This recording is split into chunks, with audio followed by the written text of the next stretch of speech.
এই বাংলাদেশেও তো একটা জাতির পিতা ছিল, কিন্তু আল্লাহ এমন অবস্থা করছে অনেকে জাতির পিতার মাথার উপরে উঠে এই বাংলাদেশে স্বাধীনতার দিনে প্রসব করেছে। আমরা তো ভেবেছিলাম হাসিনের পতন হবে, কিন্তু এইভাবে পতন হবে এটা আমরা নিজেরাও কল্পনা করি না। তাদেরকে হেফাজত করে কে? আর বেঈমানদেরকে ধ্বংস করে দেয় কে? আমার কথা কি বুঝতে আপনাদের সমস্যা হচ্ছে? গত কয়েকদিন ধরে বিশেষ করে হাসিনা পালিয়ে যাওয়ার পরে প্রোগ্রাম একটু বেড়ে গেছে।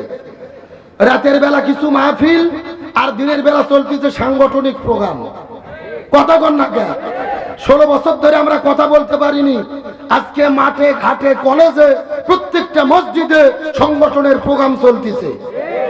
আবার কিছু কিছু লোকের শরীরে চুলকানি শুরু হয়েছে। এরা বলতেছে মসজিদে রাজনৈতিক দলের প্রোগ্রাম হবে কেন? এইরকম লোক আছে না নাই? আমরা একটা কথা পরিষ্কার করে বলি, মসজিদে রাজনৈতিক দলের প্রোগ্রাম হবে না। তবে এটা কোন রাজনীতি? যারা ধর্মনিরপেক্ষতাবাদের রাজনীতি করে, যারা জাতীয়তাবাদের রাজনীতি করে, কিন্তু যারা রসুলের রাজনীতি করে তাদের রাজনীতি মসজিদ থেকেই পরিচালিত হবে। তার বাস্তব প্রমাণ হলো আমরা লক্ষ্য করে দেখেছি রসুল মসজিদুন নববী থেকে পুরো মদিনা নামক রাষ্ট্র পরিচালনা করেছে। তার মানে মসজিদুন নববী ছিল রসুলের জামানায় সংসদ। আজকেও ইসলামী আন্দোলন যারা করে প্রত্যেকটা মসজিদ থেকেই তাদের কর্মসূচি পালন হবে। আর তোমাদের শরীরে যদি চুলকানি শুরু হয়, চুলকায় কোনো লাভ নাই। আমিরে জামাত বলেছে এক জালেমকে বিদায় করেছি, আর এক জালেমকে আমরা ক্ষমতায় দেখতে চাই না। কথা কন না কা? এই কথা বলার পরে কিছু লোকের শরীরে চুলকানি শুরু হয়েছে। ওরা বলতেছে আমাদের জালেম বললো কেন? আমাদের বগুড়ে একটা কথা আছে, চোরের মন। জোরে কোন চোরের মন? কেরে তোরা যদি জালেম না হবি তে তোদের শরীরে চুলকানি শুরু হলো কে? এই কথা কন না কে? সুতরাং জ্বলনি উঠে কোনো লাভ নেই। ইসলামের গণজোয়ার চলতেছে, মুসলমানদের বিজয় হবে ইনশাআল্লাহ। তাহলে চিৎকার করে বলেন যুগে যুগে জালেমদেরকে কে বিদায় করেছে? আর জোরে বলেন। আমার প্রিয় বন্ধুগণ, মুসলমান ভাইরা গভীর মনোযোগ। সংক্ষিপ্ত সময়ের মধ্যে আমি আপনাদেরকে ছোট্ট করে একটা মেসেজ দেওয়ার পরে আপনাদের মধ্য থেকে বিদায় চলে যাওয়ার চেষ্টা করব। আল্লাহ তাআলা এই জমিনের ভেতরে যুগে যুগে অত্যাচার জালেম বাদশাদেরকে ধ্বংস করে দিয়েছে, আর ঈমানদার মুসলমানদেরকে বিজয় দান করেছে। এখন আমি আপনাদেরকে জিজ্ঞাসা করি, বলেন তো এ জয়পুর হাটের মুসলমান আমাদের জাতির পিতার নাম কি? যারা বললো না এরা কারা? না না, লক্ষণ তো ভালো না।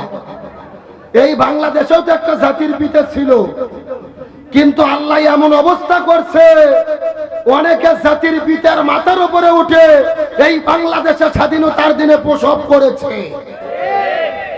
আমরা তো ভেবেছিলাম হাসিনের পতন হবে, কিন্তু এইভাবে পতন হবে এটা আমরা নিজেরাও কল্পনা করি নাই।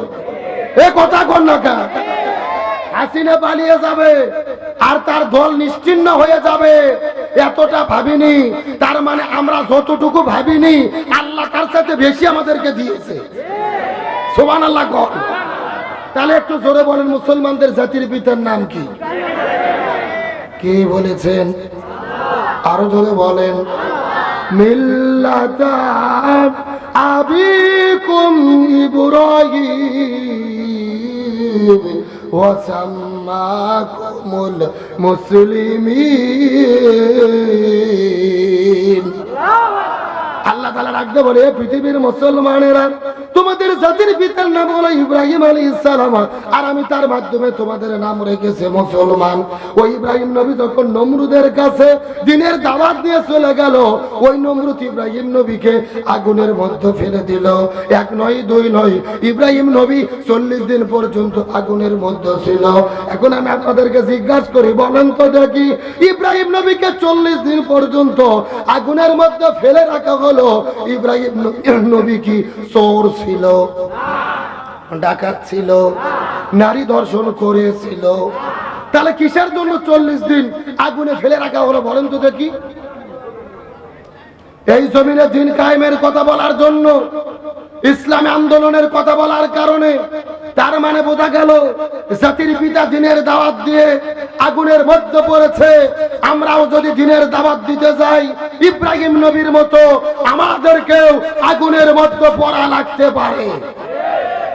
হে জয়পুরহাটের মুসলমান, গভীর মনোযোগ। একটা কথা মনে রাখবেন, অত্যাচার নির্যাতন যতই আসুক না কেন, ইমানের পরীক্ষা শেষ হলে সাহায্য করে কে? আরো জোরে বলেন।